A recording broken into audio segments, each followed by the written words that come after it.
bag? Well, it's everything we've ever reviewed in my giant sack. What are you gonna do? Give it to the poor people around the world that deserve it? No, I'm putting it all up for auction on Craigslist, and you're not getting anything. Your mom's a ho-ho-ho. Merry Christmas! Who's Christmas? He's the reason we even have Christmas. So let's sit down and tell them all the history of Christmas. I'm Job. And I'm Josh. And this is the History and Review Christmas Special.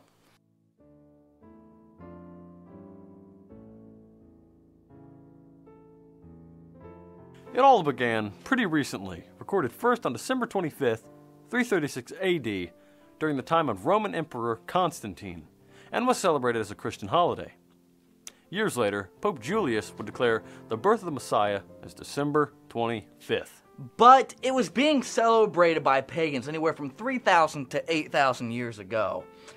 An example would be Saturnalia, an ancient Roman festival to honor the god Saturn, which was celebrated from December 17th to the 23rd. Ancient Greeks celebrated the birth of Dionysus, calling him Savior and Divine Baby.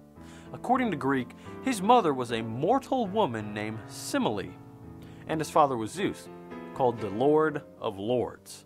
On December 30th, ancient Greeks commemorated the rebirth of this god. The Egyptians celebrated a similar holiday where they celebrate in December the winter solstice, which is the rebirth of the sun god Ra. The holidays share many things in common, such as gift-giving, Caroling, which is the singing of traditional themes or songs in collective groups or hymns, if you will. Yule logs, which are sacrifices, The reading of holy books, worshiping a god or the sun in the sky, or the son of a god of sorts, wreaths, cutting and or decorating of specific trees from forests. Refer to Jeremiah chapter 10. Let's start with hymns.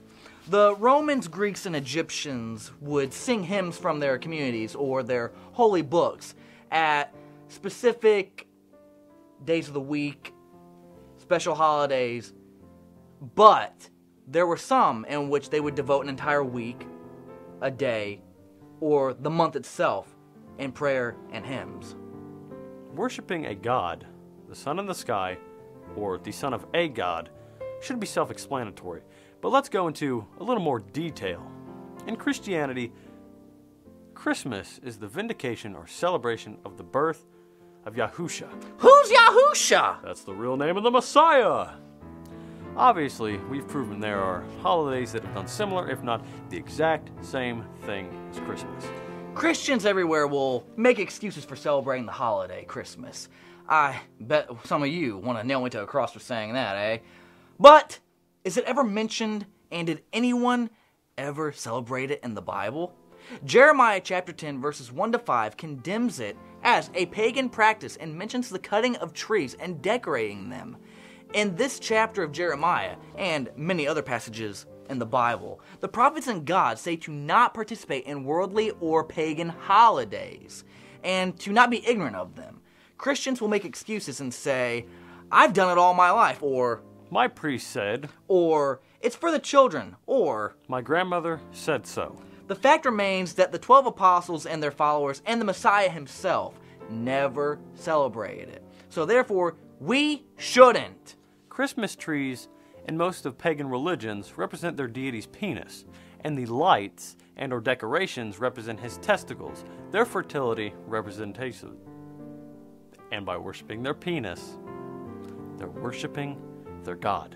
Another custom will be dissecting our wreaths. Wreaths are mentioned in the Bible. While in Lystra, Acts 14, 8-18, Paul and Barnabas heal a man's legs, and so the citizens worshiped them as pagan gods, Zeus and Hermes, and brought bulls and wreaths to them as sacrifices to them as gods in the flesh.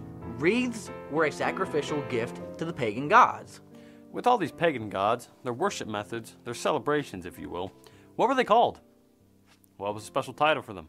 Most were called by their honorary titles, Christos/Christus, which is what the term Christ comes from. Christ is an inaccurate English translation of the term Christos, which means the anointed one. So why do we use a Greek term on an Israelite?